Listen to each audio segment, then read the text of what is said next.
Kebenaran tentang Syekh Siti Jenar.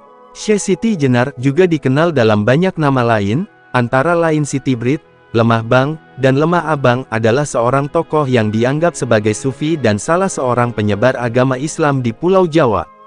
Tidak ada yang mengetahui secara pasti asal-usulnya. Di masyarakat, terdapat banyak variasi cerita mengenai asal-usul Syekh Siti Jenar. Sebagian umat Islam menganggapnya sesat karena ajarannya yang terkenal, yaitu Manunggaling Kawula Gusti. Akan tetapi, sebagian yang lain menganggap bahwa Syekh Siti Jenar adalah seorang intelektual yang telah memperoleh esensi Islam itu sendiri. Ajaran-ajarannya tertuang dalam karya sastra buatannya yang disebut Pupuh. Ajaran yang sangat mulia dari Syekh Siti Jenar adalah budi pekerti. Syekh Siti Jenar mengembangkan ajaran cara hidup sufi yang dinilai bertentangan dengan ajaran Wali Songo. Pertentangan praktik sufi Syekh Siti Jenar dengan Wali Songo terletak pada penekanan aspek formal ketentuan syariah yang dilakukan oleh Wali Songo. Konsep dan ajaran. Ajaran Syekh Siti Jenar yang paling kontroversial terkait dengan konsepnya tentang hidup dan mati, Tuhan dan kebebasan, serta tempat berlakunya syariat tersebut. Syekh Siti Jenar memandang bahwa kehidupan manusia di dunia ini disebut sebagai kematian. Sebaliknya, apa yang disebut umum sebagai kematian, justru disebut sebagai awal dari kehidupan yang hakiki dan abadi olehnya. Sebagai konsekuensinya, kehidupan manusia di dunia ini tidak dapat dikenai hukum yang bersifat keduniawian, misalnya hukum negara, tetapi tidak termasuk hukum syariat peribadatan sebagaimana yang ditentukan oleh syariah. Menurut ulama pada masa itu yang memahami inti ajaran Syekh Siti Jenar, manusia di dunia ini tidak harus memenuhi rukun Islam yang 5, yaitu syahadat, sholat, puasa, zakat, dan haji. Baginya, syariah baru akan berlaku setelah manusia menjalani kehidupan pasca kematian. Syekh Siti Jenar juga berpendapat bahwa Allah itu ada dalam dirinya, yaitu di dalam budi. Pemahaman inilah yang dipropagandakan oleh para ulama pada masa itu, mirip dengan konsep Al-Hallaj, tokoh sufi Islam yang dihukum mati pada awal sejarah perkembangan Islam, kira-kira pada abad ke-9 Masehi tentang hulul yang berkaitan dengan kesamaan sifat Tuhan dan manusia. Di mana seharusnya pemahaman ketauhidan melewati 4 tahap, yaitu asteris syariat, dengan menjalankan hukum-hukum agama seperti salat, zakat, dan lain-lain. Asteris tarekat, dengan melakukan amalan-amalan seperti wirid, zikir dalam waktu dan hitungan tertentu. Asteris hakikat, di mana hakikat dari manusia dan kesejatian hidup akan ditemukan, dan asteris makrifat, kecintaan kepada Allah dengan makna seluas-luasnya. Bukan berarti bahwa setelah memasuki tahapan-tahapan tersebut, maka tahapan di bawahnya ditiadakan. Pemahaman inilah yang kurang bisa dimengerti oleh para ulama pada masa itu tentang ilmu tasawuf yang disampaikan oleh Syekh Siti Jenar. Ilmu yang baru bisa dipahami ratusan tahun setelah wafatnya Syekh Siti Jenar. Para ulama mengkhawatirkan adanya kesalahpahaman dalam menerima ajaran yang disampaikan oleh Syekh Siti Jenar kepada masyarakat awam di mana pada masa itu, ajaran Islam yang harus disampaikan seharusnya masih pada tingkatan syariat, sedangkan ajaran Syekh Siti Jenar telah jauh memasuki tahap hakikat, bahkan makrifat kepada Allah. Oleh karena itu, ajaran yang disampaikan oleh Syekh Siti Jenar hanya dapat dibendung dengan label sesat. Dalam pupuhnya, Syekh Siti Jenar merasa malu apabila harus memperdebatkan masalah agama. Alasannya sederhana, yaitu dalam agama apapun, setiap pemeluknya sebenarnya menyembah Zat yang Maha Kuasa, hanya saja masing-masing menyembah dengan menyebut nama yang berbeda dan menjalankan ajaran dengan cara yang belum tentu sama. Oleh karena itu, masing-masing pemeluk agama tidak perlu saling berdebat untuk mendapat pengakuan bahwa agama yang dianutnya adalah yang paling benar.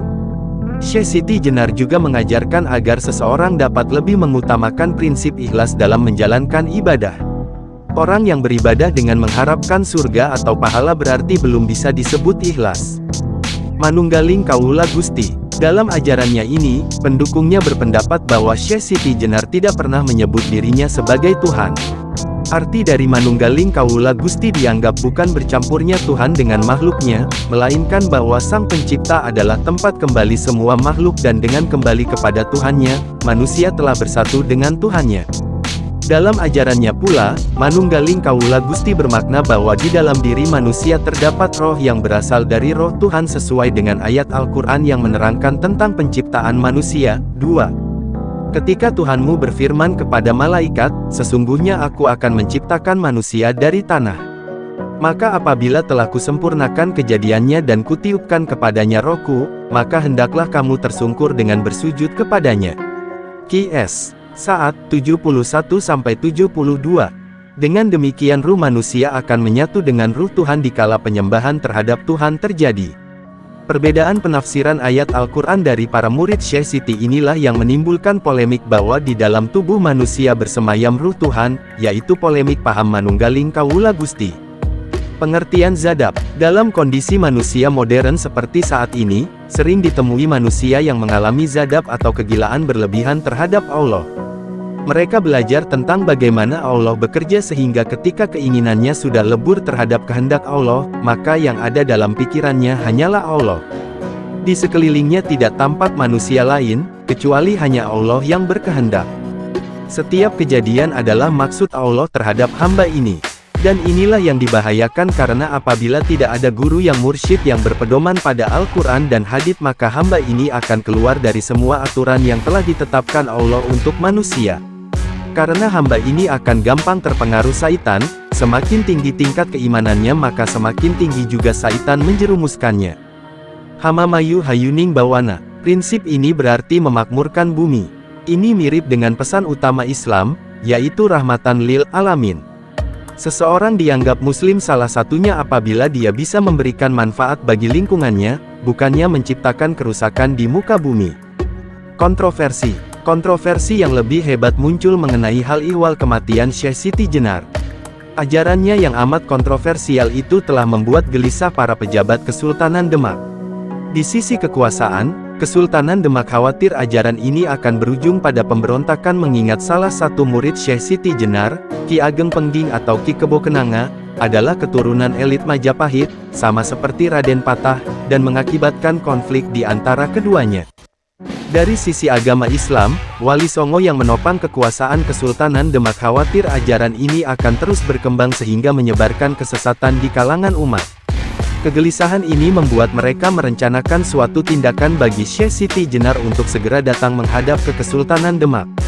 Pengiriman utusan Syekh Dumbo dan Pangeran Bayat ternyata tidak cukup untuk membuat Siti Jenar memenuhi panggilan untuk datang menghadap ke Kesultanan Demak hingga konon akhirnya para Wali Songo sendirilah yang akhirnya datang ke desa Krendasawa di mana perguruan Syekh Siti Jenar berada. Para wali dan pihak kerajaan sepakat untuk menjatuhkan hukuman mati bagi Syekh Siti Jenar dengan tuduhan telah membangkang kepada raja. Maka, berangkatlah 5 wali yang diusulkan oleh Syekh Maulana Maghribi ke desa Krendasawa. Kelima wali itu adalah Sunan Bonang, Sunan Kalijaga, Pangeran Modang, Sunan Kudus, dan Sunan Geseng. Sesampainya di sana, terjadi perdebatan dan adu ilmu antara kelima wali tersebut dengan Syekh Siti Jenar. Menurut Syekh Siti Jenar, kelima wali tersebut tidak usah repot-repot ingin membunuhnya karena ia bisa meminum tirta marta air kehidupan sendiri. Ia dapat menuju kehidupan yang hakiki jika memang ia dan budinya menghendaki. Tidak lama kemudian, terbujurlah jenazah Syekh Siti Jenar di hadapan kelima wali. Ketika hal ini diketahui oleh murid-muridnya, serentak keempat muridnya yang pandai, yaitu Ki Bisono, Ki Donoboyo, Ki Cantulo, dan Ki Pringgoboyo ikut mengakhiri kematiannya dengan cara yang misterius seperti yang dilakukan oleh gurunya di hadapan para wali. Kisah pasca kematian. Terdapat kisah yang menyebutkan bahwa ketika jenazah Syekh Siti Jenar disemayamkan di Masjid Demak, menjelang salat Isya, semerbak bunga dan cahaya memancar dari jenazahnya. Jenazah Syekh Siti Jenar sendiri selanjutnya dimakamkan di bawah Masjid Demak oleh para wali. Pendapat lain mengatakan, ia dimakamkan di Masjid Mantingan, Jepara, dengan nama lain. Setelah tersiar kabar kematian Syekh Siti Jenar, banyak muridnya yang mengikuti jejak gurunya untuk menuju kehidupan yang hakiki, antara lain Kiai Lontang dari Semarang, Ki Kebo Kenanga, dan Ki Ageng Tingkir.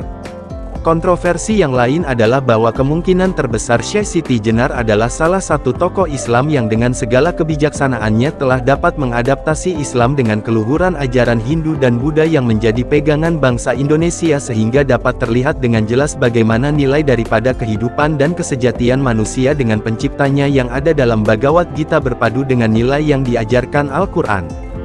Hal ini tentu saja tak berlebihan, Karena dengan tingkat kerohanian dan kebijaksanaan yang dimiliki oleh Syekh Siti Jenar, ia akan mampu melakukan penghormatan kepada leluhur dan melestarikan nilai kebenaran yang diwariskan, menyerap agama baru dan melakukan penyesuaian nilai agar dapat diterima oleh seluruh bangsa sehingga menjadi berkah keluhuran bagi alam semesta.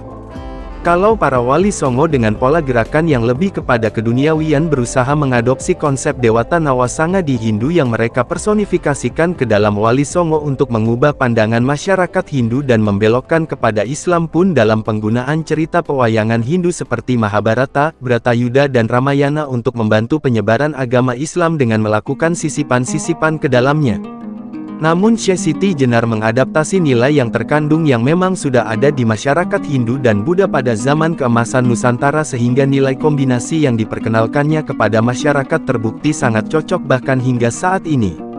Terbukti bahwa daerah seperti Yogyakarta adalah salah satu daerah dengan eksistensi budaya yang sangat tinggi dan pranata sosial yang sangat beradab sebagai hasil penerapan konsep Hindu-Buddha dari para leluhur bangsa Indonesia dengan nilai Islam sebagai budaya serapan baru.